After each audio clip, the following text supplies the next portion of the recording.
Students, पिछले video में हम लोगों ने पॉलिटिकल मैप के बारे में पढ़ा और फिजिकल मैप के बारे में पढ़ा।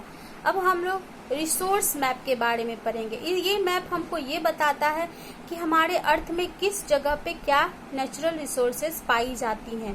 तो natural resources found in a region, जिन रीजन में नेचुरल रिसोर्सेज होते हैं जैसे बॉक्साइट, आयरन वगैरह वगैरह, कोल, उन सब जगहों के बारे में ये मैप बताता है। Specific economic activities of different region, और अलग अलग रीजन्स में क्या इकोनॉमिक एक्टिविटीज हैं उन रीजन्स के बारे में ये रिसोर्स मैप हम लोगों को बताता है।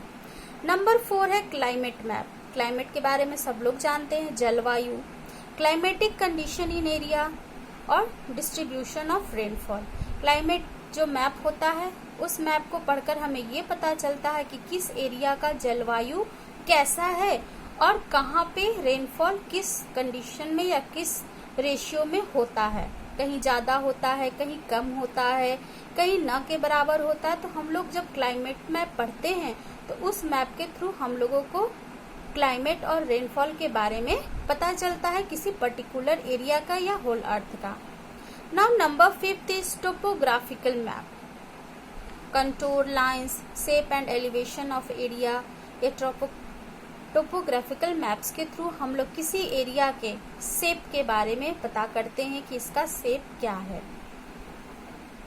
Number 6 transportation map. अगला है transportation map. So road, railway lines and air routes, so airports और railway junctions.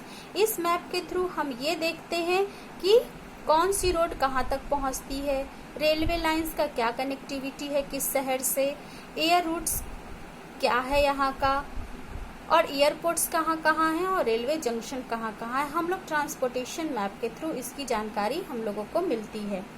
Now 7 is special map. इन सारे मैप्स के अलावा भी एक स्पेशल मैप होता है जिसमें हम लोगों को vegetation, drainage, coast line, road, bridge, urban areas के बारे में जानकारियाँ मिलती है। सो स्टूडेंट्स, आपने देखा कि there is 7 types of maps. 7 तरह के मैप्स होते हैं जिसके थ्रू हमें होल अर्थ के बारे में अलग अलग तरह की जानकारियाँ मिलती हैं। अब है कि मैप को हम लोग पढ़ेंगे कैसे। So how to read a map. So अब हम लोग देखेंगे कि मैप को कैसे पढ़ेंगे। The maps follows 5 DS।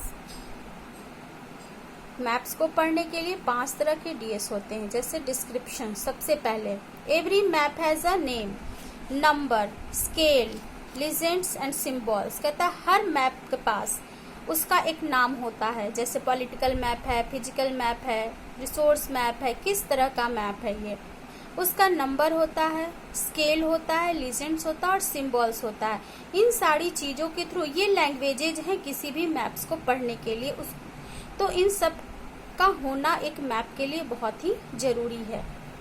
अब उनके बारे में डिटेल जानकारी हम लोगों को। Symbols are the language of the map. अभी जैसा कि मैंने बताया कि ऊपर जो हम लोगों ने पढ़ा कि मैप के पास क्या क्या होता है, वो क्या है, मैप्स के लैंग्वेजेस होते हैं।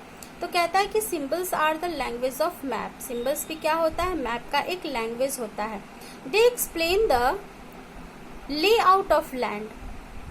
सिंबल्स के थ्रू हम लोग किसी भी लैंड के लेआउट को समझते हैं, उसको एक्सप्लेन करते हैं। All its specific features are represented by various symbols. Symbols के थ्रू इसके स्पेसिफिक फीचर्स को मैप पे रिप्रेजेंट किया जाता है। नेक्स्ट है डायरेक्शंस। बिना डायरेक्शंस के मैप नहीं बन सकता है। All maps show relative directions from one point two another. Her map में एक पॉइंट से दूसरे पॉइंट तक का डायरेक्शंस बताया जाता है। Maps are always drawn with north at the top. हमेशा मैप जो है ये आप देख रहे हैं डायरेक्शंस का साइकिल, ऊपर में नॉर्थ होता है, बॉटम पार्ट को साउथ कहते हैं, ये वेस्ट डायरेक्शन है और ये ईस्ट डायरेक्शन है। तो हमेशा मैप का ऊपरी हिस्सा क्या होता है, नॉर्थ डायरेक्शन होता है। This helps to identify the other directions. जब नॉर्थ डायरेक्शन शो होता है तो इसके थ्रू हम बाकी डायरेक्शंस को आइडेंटिफाई कर लेते हैं।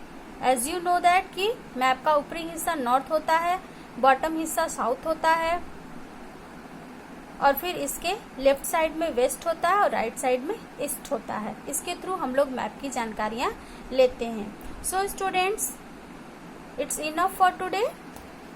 Now we will be discuss the next topics in next video. So students, stay home, stay safe. Thank you.